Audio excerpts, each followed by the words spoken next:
wowmx.tv.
Hola, muy buenas tardes. Muchas gracias por sumarse a la conversación con Buen Día, como todos los martes a las 19 horas.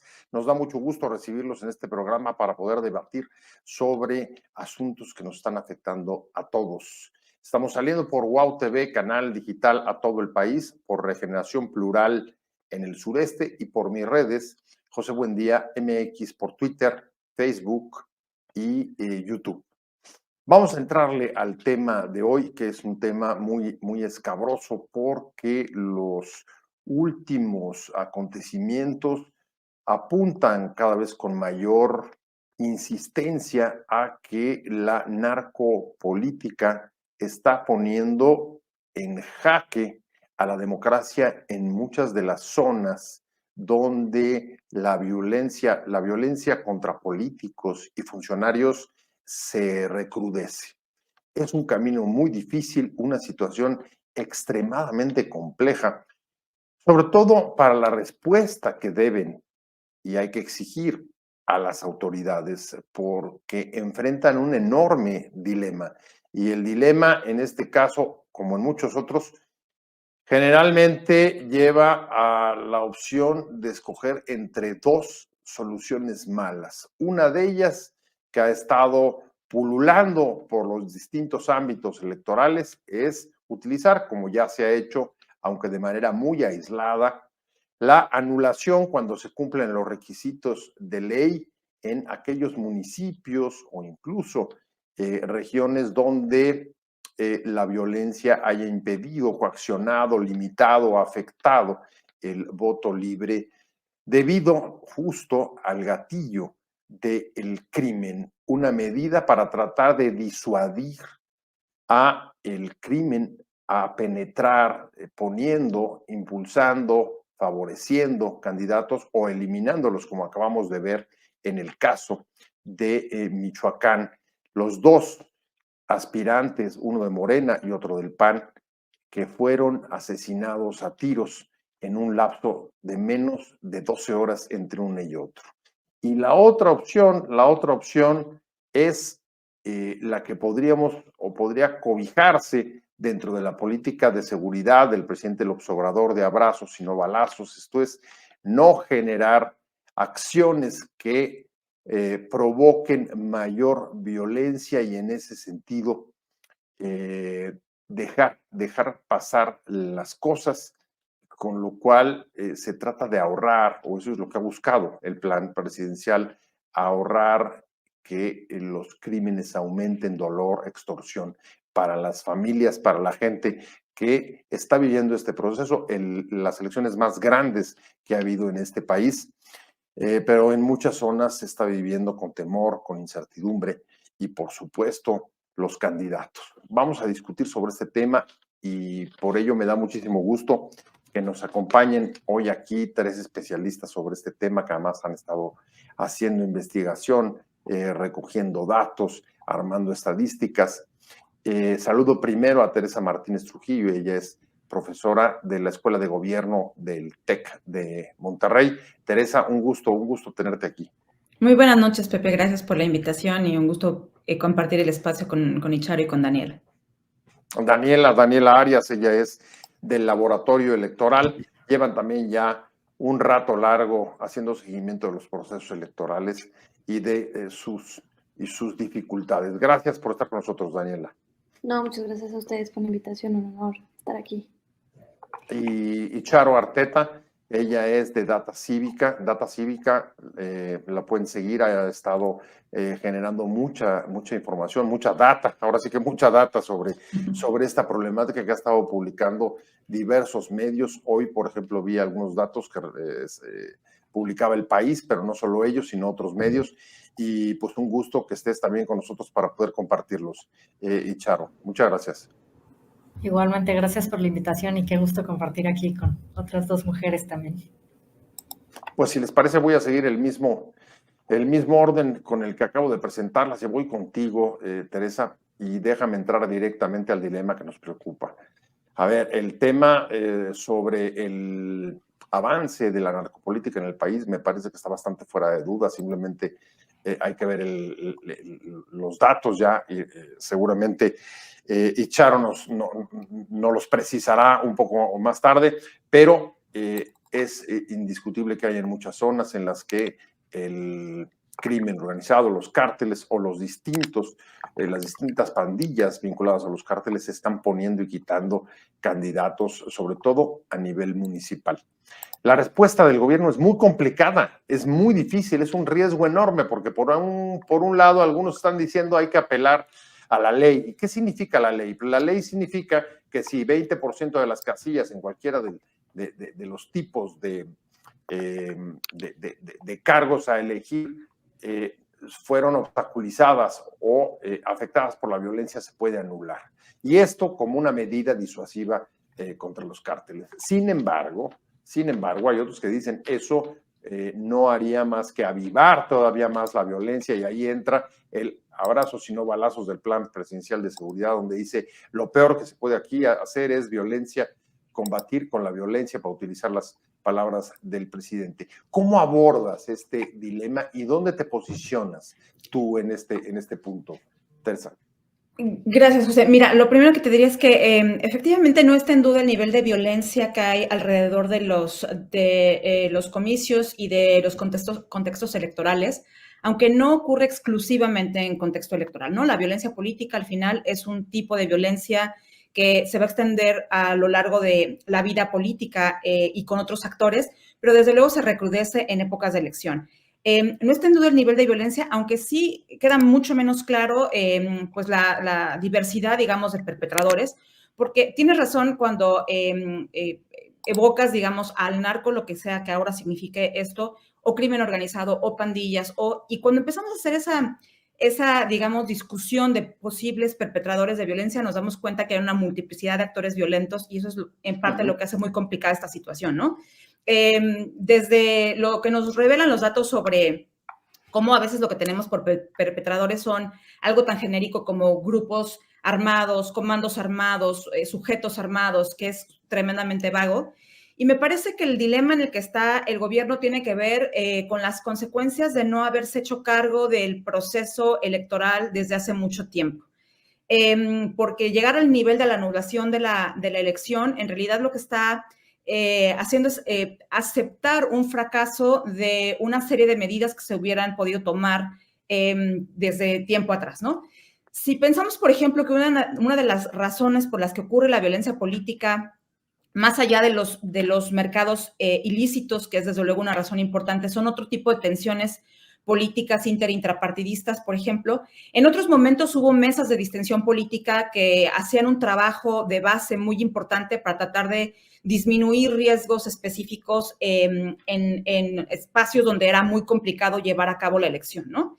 Otra cosa que me parece muy relevante es que probablemente estamos viendo las consecuencias de la tensión que a niveles altos llevaban entre el presidente y las autoridades electorales. ¿Y por qué digo esto?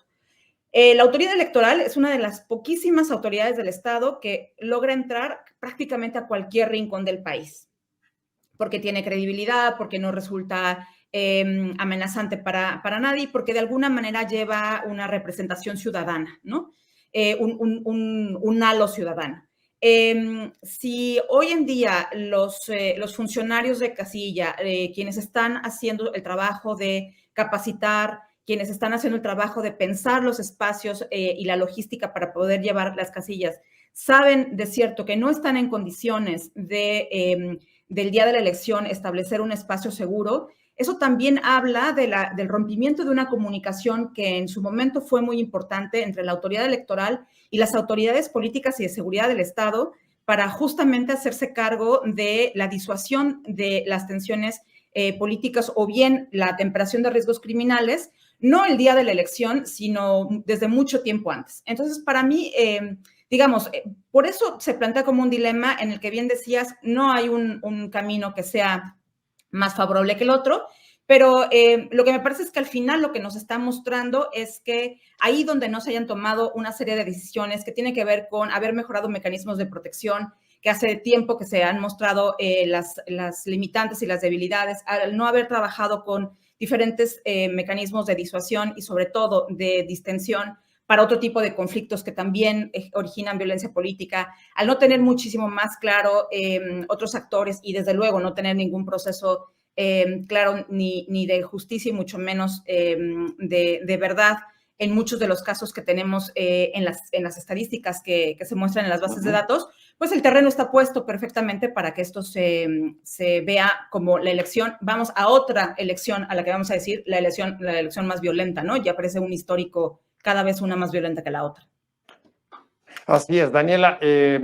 Teresa, tú me interpretarás, pero enfoca mucho en la confrontación institucional a lo largo de este sexenio con un debilitamiento de la coordinación entre las autoridades electorales y el Ejecutivo en particular. Pero no es la primera vez que planea la necesidad, por ejemplo, de recurrir a la anulación. Platicando con algunos magistrados electorales en los últimos días, recordaban el caso, me parece que fue en Michoacán, donde ya se produjo esta anulación por violencia y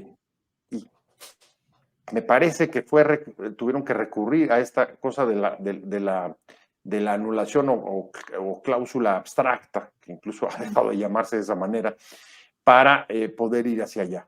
¿Te parece a ti que esta es una salida o no? A ver, lo primero es que anular una elección tiene muchísimas repercusiones, ¿no? Lo principal es, digamos, pues no es ignorar, pero es obligar a la gente a volver a decidir o a volver a emitir el mismo voto que ya habían emitido, porque lo más seguro es que no vaya a cambiar, ¿no? Lo otro que implica una anulación es una elección extraordinaria y todo lo que eso conlleva. Es volver a insaculares. Normalmente lo que hacen es llamar de nuevo a los mismos funcionarios de casilla para que atiendan, pero muchas veces no pasa, que acepten, ¿no? Digamos, la invitación y entonces pues toca volver a buscar nuevas personas, hay que actualizar la lista nominal o volverla a imprimir, ¿no? O sea, repercute administrativamente en muchas cosas, más allá de que obligar a la gente a salir a votar de nuevo. Ahora, como mencionas, no sería la primera vez que se anulan elecciones por violencia en el país. Hay elecciones que se han anulado por irregularidades graves, prácticamente todas relacionadas con violencia. Yo tengo registro de 3, 5, 6, 7 elecciones en ayuntamientos que se han anulado por temas de violencia. Estos fueron Tlaxcala, Puebla, Oaxaca y Chiapas. El problema es que, como ya hemos visto, son cada vez menos las condiciones que se dan para que una elección se desarrolle de la manera correcta. Entonces, ¿qué pasa? Que, digamos que se demuestra, ¿no?, que hubo actos de violencia que llevaron a que la ciudadanía no pudiera ejercer su voto libremente, o hubo actos de violencia contra la autoridad electoral, contra las y los aspirantes. Vale, vamos a anular la elección y vamos a repetirla. ¿Qué condiciones, qué garantías hay para que esa elección se pueda realizar? Si no se puede realizar en el momento A, ¿qué garantías hay de que se pueda realizar en el momento B? Pero luego estará la otra cara de la moneda. Entonces, ¿qué hacemos? ¿No? Porque la Exacto, nulidad, esa es la pregunta. la nulidad es una opción, pero si el gobierno federal y el local no terminan de empatar, como bien decías, estas estrategias de seguridad, si no hay, como bien decía Teresa antes, un protocolo de atención, un protocolo de prevención de la violencia, el problema va a seguir creciendo. La ventaja de la nulidad, por decirlo de alguna forma, es obligar a los partidos políticos, digamos, a revisar sus propias estrategias, ¿no? Pero de nuevo ellos también hacen parte de esta dinámica, de este círculo vicioso. Entonces, la realidad es que no importa qué tanto, cuál sea la voluntad política o la voluntad de las autoridades jurisdiccionales por garantizar que las elecciones sean libres, cuando no hay un protocolo por parte ni del gobierno federal ni de los gobiernos locales en ninguna entidad para garantizar las condiciones. Entonces, realmente la nulidad tampoco parece la vía adecuada para arreglar el problema, ¿no? Bueno, pues seguimos un poco con el dilema. Y Charo, hoy leía justo algunas declaraciones de Data Cívica, algunas citas de ustedes, y a ustedes parece quedarles absolutamente claro, ¿no? Que el crimen, la narcopolítica, pues lo que pretende es influir en los procesos políticos y en la construcción de la representación política, nada más y nada menos. ¿Qué se hace frente a eso? Sí, bueno, y justamente como decía Teresa, nosotros tenemos el proyecto que se llama Votar entre balas, pero que no monitoreamos solamente las agresiones en periodo electoral, porque precisamente pensamos que hay un tema del crimen organizado de querer influir en los procesos políticos en general, ¿no? En la toma de decisiones, en quién tiene el poder, en quién puede permitirles operar o no operar, ¿no? Entonces, pues nosotros en este monitoreo desde 2018 hemos registrado, digo, en total más de 1,600 agresiones, pero sí hemos visto cómo esto ha venido subiendo efectivamente en los últimos años. Entonces, algo que de lo que estamos comentando es que también ahorita tenemos todo el foco puesto en el periodo electoral, en los que ya son precandidatos nombrados, pero las medidas de seguridad que se han anunciado, que también son para durante este periodo electoral, pues qué va a pasar al día siguiente, ¿no? A veces hemos visto casos donde quizá se logra llevar a cabo una elección, es electo un presidente municipal que a lo mejor recibió amenazas, pero después cuando ya esté en el cargo es cuando hay un ataque, a veces para matarlo, ¿no? Entonces, ¿ahí qué hacemos si ya estamos fuera de proceso electoral? Y bueno, comentando un poco lo que mencionabas al principio, pues también desde Data Cívica hemos sido muy críticas de la estrategia de militarización de la seguridad pública, y lo que vemos en realidad de esta frase de abrazos no balazos, pues es que es solo una frase, porque lo que hemos visto durante todo el sexenio es más y más militarización, y pues prueba de ello es que también se está anunciando una estrategia donde lo que se anuncia es poner a guardias nacionales a proteger a candidatos, pues sí, aspirantes a cargos, y no hay un fortalecimiento de lo local, ¿no? Que es lo que tendríamos y esperaríamos, porque en los datos que tenemos, todas las que hemos estado haciendo estos monitoreos, pues es un problema eminentemente local, ¿no? 8 de cada 10 personas asesinadas vinculadas a política eran de nivel local. Entonces, ¿cómo fortalecemos a los municipios para que gente que a lo mejor además su seguridad normal es quizá su hermano, su familia, que es quien le sirve de protección, de chofer, de todo un poco, cómo hacemos que a ese nivel local después estén seguros, ¿no? Y que no sea solo de que, ok, te hacemos caso durante el periodo electoral, pero después estás a tu suerte en un municipio con altos índices de violencia generalizada y que el crimen organizado va a querer influir en cómo se conforma ese gobierno local o en qué decisiones le impiden operar. Teresa, la verdad es que Charo pone el dedo en la llaga en el tema de la militarización, pero junto con ella, creo que también cuando pensamos en el avance de la narcopolítica, podemos comenzar a ver un cambio en las reglas del juego de la actuación del propio crimen organizado, de los cárteles, de las pandillas, en fin, no voy a diseccionar cada parte, pero se ve que están jugando distinto, y no solamente jugando distinto, sino hoy estás viendo estados en los que conforman realmente prácticamente ejércitos. Están perfectamente uniformados, con armamento de alto poder. Se ve que hay entrenamiento y disciplina. Estoy pensando en imágenes que hemos visto de Guerrero, pero también en Chiapas y también en el norte del país. Y una creciente, si me dejas decirlo así, incrustación del crimen en la propia sociedad.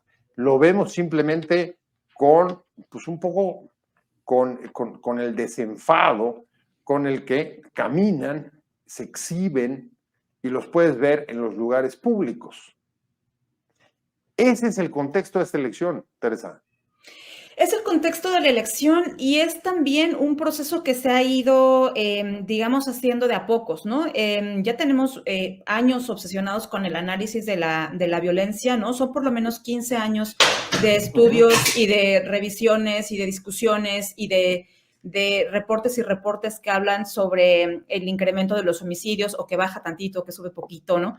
Y en realidad creo que no hemos terminado de hacernos las preguntas esenciales de cómo es que los actores violentos se multiplican, se diversifican y son capaces de complejizarse cada vez más. Porque no solamente habría que considerar la relación que hoy tienen con la sociedad, que puede ser de muchas formas y por muchas razones, y ahorita podríamos ir a ello, sino también con el poder político, ¿no? Los actores violentos que van a ser importantísimos en el momento de la elección, pero porque efectivamente tenemos los ojos muy puestos en ellos en ese momento, pero que en realidad podríamos ver en un comportamiento de todo aquello que constituye la arena política, tienen una capacidad cada vez más de influir. Ahora en las elecciones, pero en otros momentos tiene que ver con dinámicas en decisiones políticas e incluso económicas, ¿no? En Noria Research estamos haciendo también parte de una reflexión que tiene que ver con otras violencias con las que coincide la violencia contra personal político, es decir, candidatos, pero también regidores, presidentes municipales, expresidentes municipales, digamos, actores políticos en amplio sentido serían personal político y otros actores que también de alguna forma influyen en lo que llamamos la arena política, ¿no? Por ejemplo, activistas, por ejemplo, periodistas.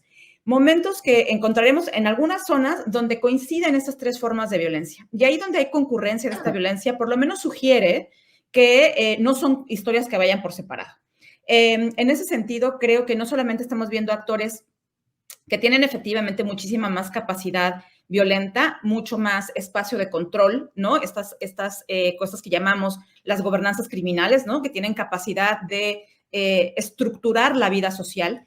Y desde esa perspectiva también es difícil reclamarle a la sociedad, digamos, lo que nos parece que es una suerte de normalización, ¿no? O sea, me parece que hay una parte que puede funcionar a partir del miedo y tienen de alguna manera razón en sentir algún tipo de miedo. Y pues vaya, no podríamos, ¿no? Reclamárselos. En otros casos, hay zonas en las que la vida, digamos, cotidiana, históricamente ha estado vinculada con la presencia de grupos ilegales que probablemente no se sentían tan violentos porque igual no tenían necesidad de ejercer esa violencia, pero que han estado en su historia por siempre, ¿no? Si pensamos, por ejemplo, en la zona de Guerrero, cuando se habla de los espacios de cultivos de amapola, etcétera, pues es una zona que el Estado abandonó históricamente y que de alguna manera estos otros actores, digamos, hicieron un poco las veces de resolverles los problemas así como con esa, digamos, con esa trampa que hay detrás de que fueran estos actores ilegales que resolvieran problemas, por ejemplo, de pobreza, problemas de supervivencia. Y lo que termina ocurriendo es que generan un poder y adquieren un poder mientras que el Estado no está haciendo lo propio.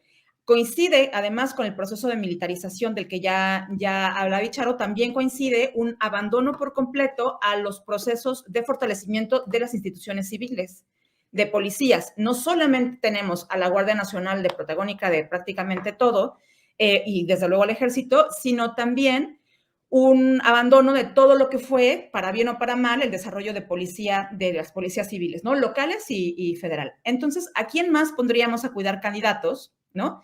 Podríamos hacer todas las críticas habidas y por haber sobre los mecanismos de protección que son limitados, que son insuficientes, que básicamente se determinan en el día de la elección, que si ganaste la elección, pues en una de esas tienes un mecanismo de protección como electo.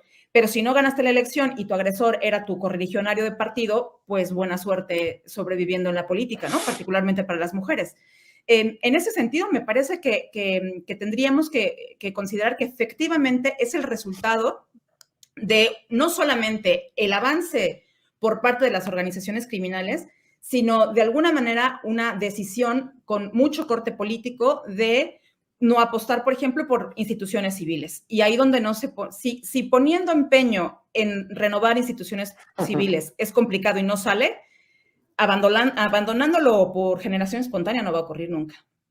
A ver, en efecto, no podemos, Daniela, olvidar los factores políticos que inciden, incluso en las tomas de decisiones como los de un proceso electoral más allá de la parte técnica. Y hay dos que especialmente me importan. Déjame ir con el primero. El primero es la postura, por ejemplo, del jefe del Ejecutivo, del presidente, respecto al proceso electoral, donde dice, yo lo que espero es que sea un proceso en paz y no haya mayor problema, a pesar de que tenemos datos como los de Michoacán esta semana y los 14 que ya se suman de candidatos y políticos asesinados antes de que empiecen las campañas. Igual, pues la candidata de Morena, Claudia Sheinbaum, también espera que sea un proceso en paz. Y detrás de esto, pues lo que hay es el temor de que la violencia y las demandas de anulación se conviertan en una estrategia política de los que vayan perdiendo o no puedan o no vean posibilidades de ganar en las urnas y entonces sacudir la bandera de la violencia para buscar la anulación. En la polarización es difícil escapar de esta clase de dilemas y ahí están, y está también jugando esta acusación de lo que quiere la oposición es enlodar la elección porque sabe que en las urnas no la va a ganar. ¿Qué opinas? A ver, ahí creo que varios temas. Lo primero es, lastimosamente, informarte que ya son 19 aspirantes los asesinados. Nosotros tenemos ese registro. Son cada vez más y van a ser cada vez más, ¿no? Entonces, eso es problemático. Ahora, respecto de ignorar, digamos, la realidad que rodea tanto al presidente como a la candidata del gobierno, pues sí, de Morena, es verdad que políticamente se va a utilizar muchísimo la violencia, ¿no? Por supuesto que van a ignorar la violencia que se presenta en estados que pueden ganar, pero van a tratar de potenciar mucho los casos de violencia y la crisis de inseguridad que se dé en los estados en donde, pues, van a perder, ¿no? Que a lo mejor van a ser un poco los menos, ¿no? ¿Qué va a pasar? Me preocupa que, como bien decía Charo, es a nivel municipal donde se están dando la mayor cantidad de casos. Entonces, claro. El problema es que muchos municipios sí están siendo, si fueron, digamos, los partidos de oposición ganadores en las últimas elecciones, en las de 2021. Es muy probable que ahí vayamos a ver una cantidad de litigios impresionante, no necesariamente estratégicos, porque lo que está pasando con los partidos es que interponen una cantidad impensable de impugnaciones, Recursos, pues para... ¿no? Sí, es tírale y a ver si le pegas, ¿no? Si te la aceptan y si te dan la razón, ya ganaste. Si no, pues lo intentaste. Eso obviamente ha repercutido en una mayor cantidad de trabajo para la autoridad electoral, en retrasos para, no sé, tratar de cumplir los plazos de toma de posesión y demás. Entonces, me preocupa que justamente eso a nivel municipal, cómo se van a dar esa cantidad de recursos para tratar de quitarle a la oposición las cabeceras municipales más importantes, porque las perdieron en 2021. Entonces es muy probable que a nivel municipal sí se presenten muchos más casos, que sí se ignore en los casos que se están dando en municipios gobernados por Morena, porque la verdad es que pues son los más y son en los que también se están dando, ¿no? Al final Morena gobierna no solo 21 entidades federativas, controla 22 congresos locales y controla bastantes municipios, pero las cabeceras municipales más importantes las tiene la oposición. Y es difícil, porque ahora sí, como también mencionaba Teresa, hay una parte que se está dejando de lado no quiero decir que la violencia criminal y que los grupos armados no son un actor determinante en esta elección, pero no podemos ignorar la competencia electoral que hay entre la oposición y en general en todos los partidos. Hoy mismo o estos días estuvo saliendo una nota de que uno de los ataques contra uno de los aspirantes asesinados podría venir de parte de una opositora para la carrera electoral. Es decir, no son solamente los grupos organizados los que están ejerciendo violencia, son también los mismos candidatos y además lo están haciendo de una forma que parece que viene del grupo organizado y del grupo del crimen organizado. Y entonces, ¿qué pasa? Que la gente lo encasilla todo, es que es el crimen organizado y vamos a ignorar que son los partidos políticos también, en algunos casos, los que están ejerciendo esta violencia para hacerla pasar como un problema de inseguridad y no como un problema de polarización y de una violencia y de una carrera electoral cada vez más violenta y más agresiva entre ellos mismos. Entonces, como decía Teresa, ¿no? En la bolsa del narco caben todos, ¿no? Hasta crímenes pasionales, ¿por qué no? Sin duda. Charo, Sí, es falta este análisis. Fíjate nada más cómo se complejiza, ¿no? Aumento e incremento de la actividad, incidencia en la política, de la narcopolítica, al mismo tiempo que politización de la violencia, y nos da un cóctel pues tremendamente explosivo. Y no acabo de ver por dónde empezar a desmontar esto. Sí, totalmente. Y como dicen, es muy complicado, ¿no? Nosotras nos hemos enfocado en crímenes que parecen ser efectivamente el crimen organizado, pero bueno, como no somos Ministerio Público para investigar, también solo tenemos algunos elementos, ¿no? Y a veces es esto, el tipo de arma, el tipo de ataque que se da, pero claro, si detrás hubo una motivación política, como comentaba, pues no podemos estar seguras, ¿no? Algo que sí llama la atención en lo que hemos visto en cuanto a, por ejemplo, partidos políticos, si son opositores o no. Digo, esto no respeta ningún partido o atacan a todos y de todos. Pero algo que sí hemos visto que suele ser un poco mayoría es que quienes son asesinados suelen ser de partidos opositores al gobierno local también, ¿no? No a un federal o a los de los estados, que pues efectivamente ahorita ya Morena es como mayoría, sino que sí se ven esos conflictos a nivel municipal. De hecho, pues lo vimos con el ejemplo ahorita de Marabatío, o sea, justo asesinan a 2 candidatos de 2 partidos, ¿no? Distintos. Entonces, efectivamente es algo que ya no se sabe ni por dónde, y pues lo único que podemos hacer pues de este lado es un poco seguir registrando y tratar de entender este fenómeno, ¿no? Por eso lo de hacer también el recuento más largo de lo que hay. Y pues en espera también de que, bueno, haya autoridades y partidos políticos también asumiendo las responsabilidades, ¿no? Porque también se dan casos donde los mismos partidos no están seguros de quiénes eran los candidatos. Digo, no tanto igual y en los municipios más grandes y más importantes, como lo que decían hace un momento, sino en lugares más alejados, ¿no? A veces los mismos partidos no están seguros de a quiénes eligieron o también reciben presiones para que sean esas personas. Entonces, es un problema mucho más complejo y que, claro, no se va a resolver también con solo la atención mediática del momento, sino con el hecho de que hay investigaciones más profundas, ¿no? Y bueno, si ni siquiera para políticos tenemos justicia y menores niveles de impunidad, pues también qué espera la ciudadanía, ¿no? Pero ahí hay un punto que me parece central, y es, hubo denuncias mediáticas en la elección de 2021 sobre la penetración del narco y cómo el crimen pudo haber favorecido a un partido para que ganara en una alcaldía y hasta a nivel estatal. Teresa, pero ¿qué te parece que ninguno de los partidos que compitieron en esa elección presentaron una denuncia? Mira, que voltean y dicen, a ver, las autoridades electorales no hacen nada. Los magistrados, ¿dónde están? Los funcionarios del INE, ¿dónde están? Pero, a ver, no ha habido denuncias, no denuncian los partidos. Ahí como una doble moral ahí un poco extraña, ¿no? Pues mira, no sé si es exactamente doble moral o es parte de la omerta, es decir, de los acuerdos que se van generando en esta clase política.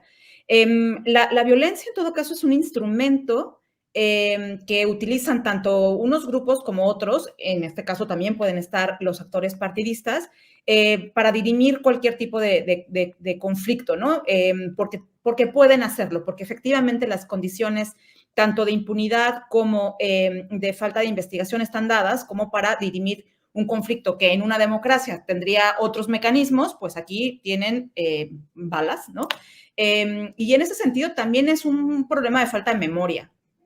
En los años del surgimiento del PRD en los años 90, se vio con toda claridad una cantidad de asesinatos de militantes del partido, justamente que estaban compitiendo los espacios dominados en esos momentos por el partido hegemónico, ¿no? Por el PRI. En aquella época no se quería hablar de violencia política, no se asumía que había violencia política y parecía una cosa de un invento de los periodistas. Por ahí también tenemos un trabajo de Hélène Combe, una investigadora francesa especialista en estudiar los movimientos sociales de la época, y explica muy bien cómo cuando ella se trabajo de campo la gente decía, estás loca, eso es un invento de quién sabe quién, aquí no hay violencia política. Al menos hemos ganado, su doble moral sigue, pero al menos hemos ganado un nivel de atención importantísimo.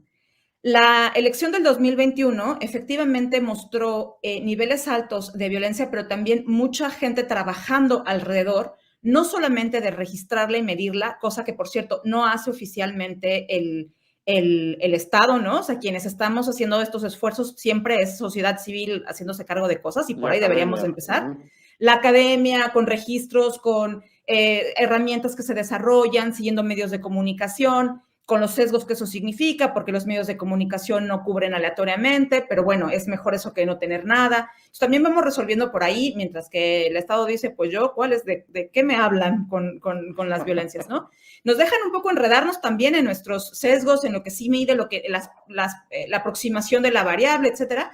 Pero creo que lo que sí se ha logrado con este tipo de acciones es, uno, poner atención sobre el tema porque cada vez hablamos más de él, y no solamente porque encontramos casos en la prensa que nos pueden escandalizar un día y el otro también, sino porque se empiezan a ver cómo hay cosas decisivas en las condiciones cotidianas. Si no podemos garantizar la posibilidad de celebrar una elección, que es prácticamente lo que nos queda de democracia, pues ya apaguen la vela y vámonos, ¿no? Porque básicamente muchas otras cosas están sufriendo disminuciones, ataques, estamos cayendo en los índices de democracia, etcétera, pero nos queda la elección, ¿no? Nos queda la elección como esa cosa que todavía es ciudadana, nos pertenece y tal, ¿no?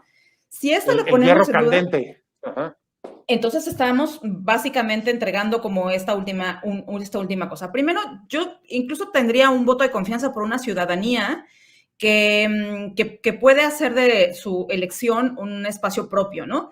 En 2021 notamos, por ejemplo, que Veracruz fue un estado que tuvo particularmente un nivel alto de violencia comparado con sus históricos, porque cuando hablamos de Puebla, Oaxaca, Michoacán, Guerrero, siempre han tenido mucha violencia política desde prácticamente toda la historia, desde que tenemos datos, digamos, pero Veracruz fue un caso particular en 2021 y sin embargo el nivel de participación ciudadana en el día de la elección no se vio particularmente afectada, ¿no?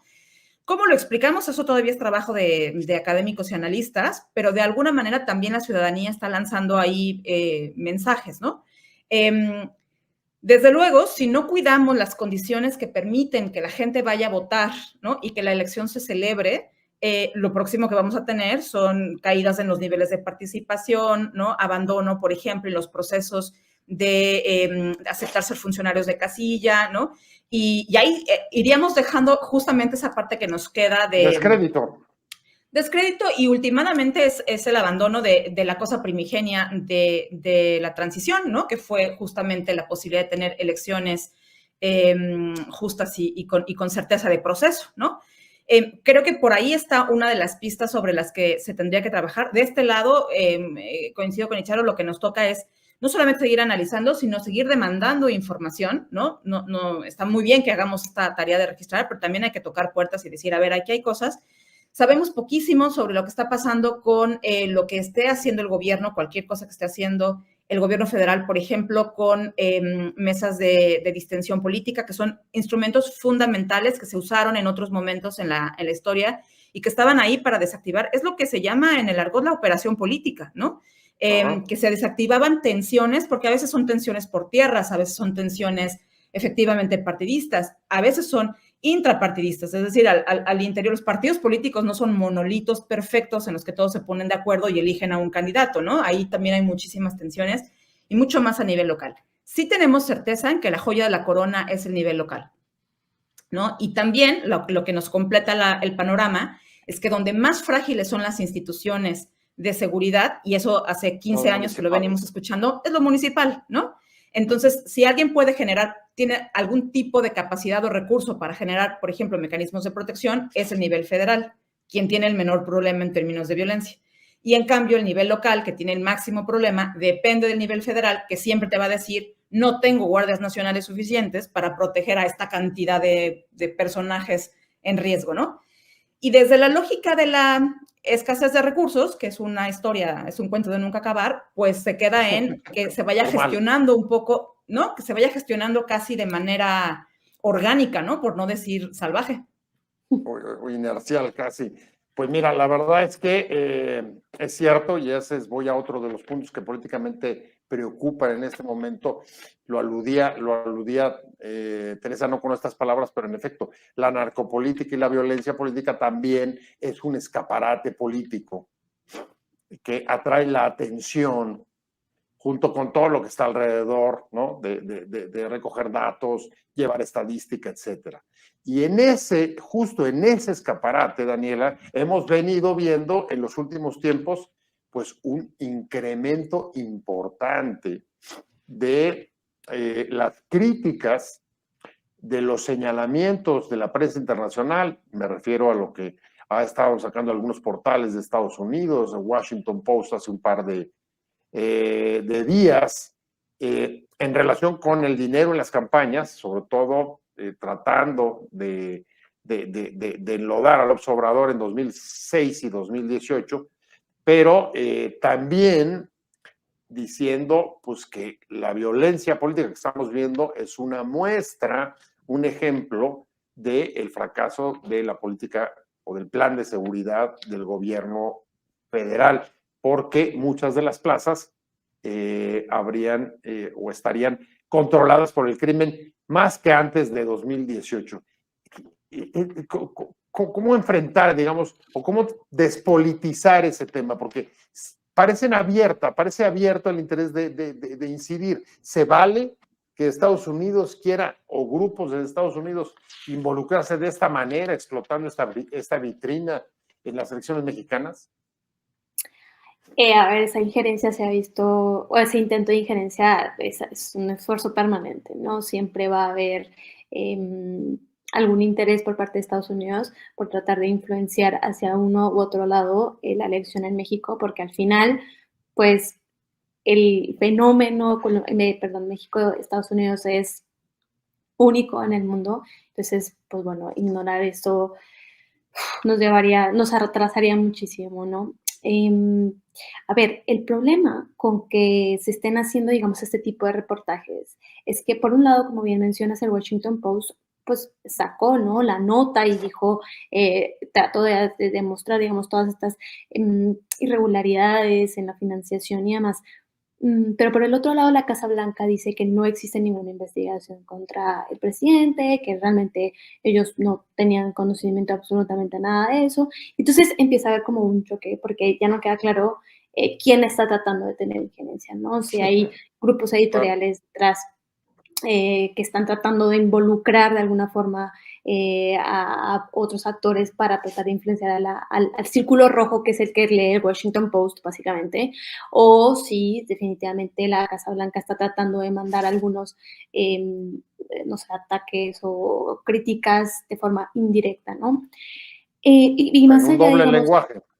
Claro, porque al final, pues a ningún gobierno le conviene admitir que efectivamente está investigando al presidente de otro país y que, pues, que sí es un narcotraficante, ¿no? Porque por más que sea, sigue siendo una nación soberana, con la que compartes kilómetros Oye, de la audacia no llega frontera. tanto. No, todavía no. Si Trump vuelve al poder, ya veremos hasta dónde llega la audacia.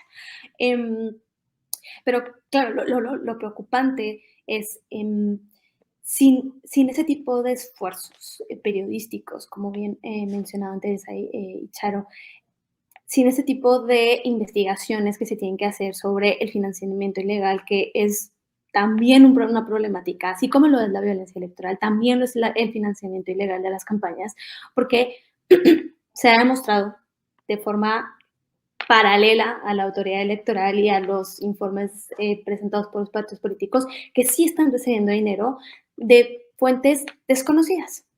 Y así le vamos a llamar desconocidas porque pues tampoco vamos a admitir que es el narcotráfico el que está financiando las campañas de México, porque es una acusación muy fuerte, como bien decías, todos los partidos políticos dicen que son víctimas de amenazas, pero ninguno ponemos denuncia, pero ninguno decimos nombres, pero es difícil, ¿no?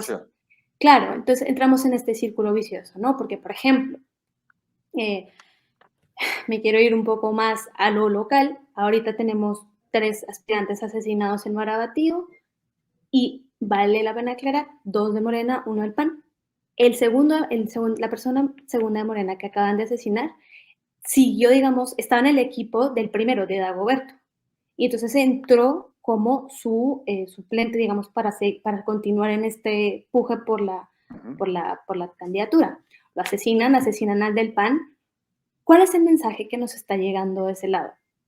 La campaña que vamos a dejar seguir es la que nos convenga. ¿Quién va a ser la candidatura que va a ganar o a poder participar en Marabatío? La que tenga algún tipo de nexo. La que aprobemos. Básicamente. La que aprobemos, la que cumpla con nuestras condiciones. Y eso es un mensaje, ahora sí, otra vez, que no es directo. Nos lo están haciendo llegar con este tipo de acontecimientos.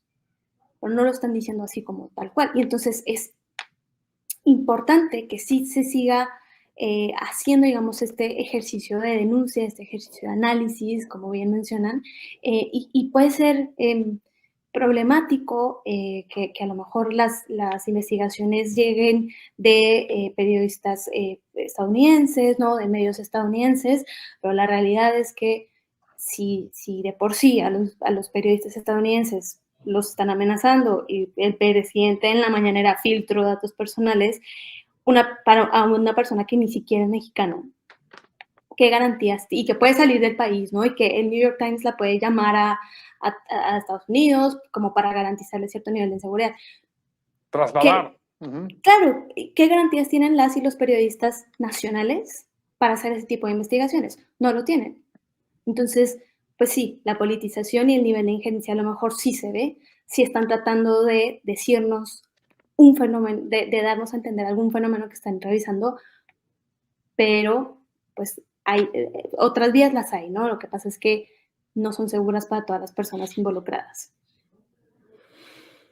Y Charo, se nos acaba el tiempo, voy a la recta final y vamos cerrando. Vamos cerrando un tema que, por supuesto, no se puede cerrar. Lo que cerramos nada más es el programa.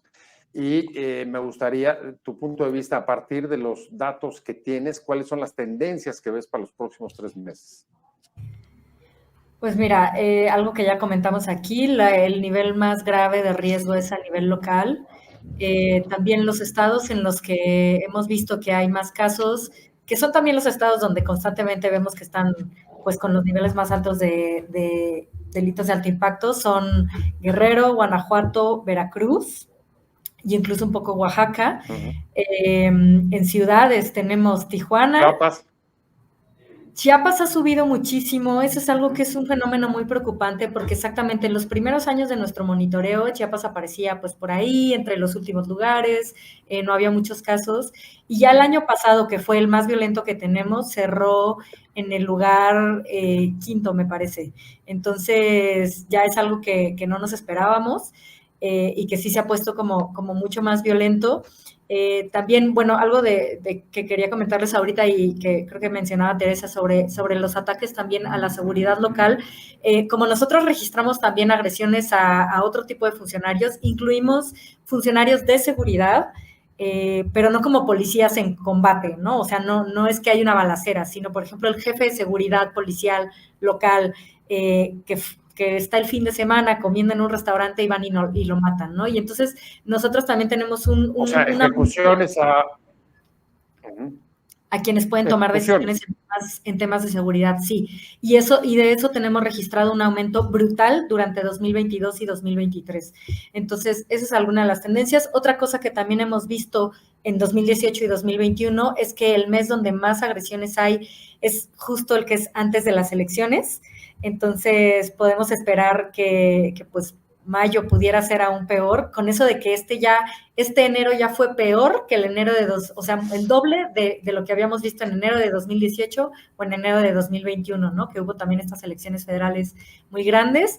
Entonces, pues lamentablemente esperamos que sea peor y que ahorita no vaya en disminución, sino en aumento cada mes. A ver, nada más para precisar algunos datos. Los peores años, los últimos 2, en términos de ataques contra jefes de seguridad locales. ¿Cuántos traes y de cuáles estados? Más o menos el número redondo. El año pasado fueron más de 250, alrededor de 250 agresiones. Consideramos no solo asesinatos, también, por ejemplo, amenazas o un ataque armado, secuestros y desapariciones, incluso amenazas. Entonces, el año pasado fueron alrededor de 250 agresiones a jefes de seguridad, o bueno, a personal de seguridad, y otras 250 a funcionarios públicos en general.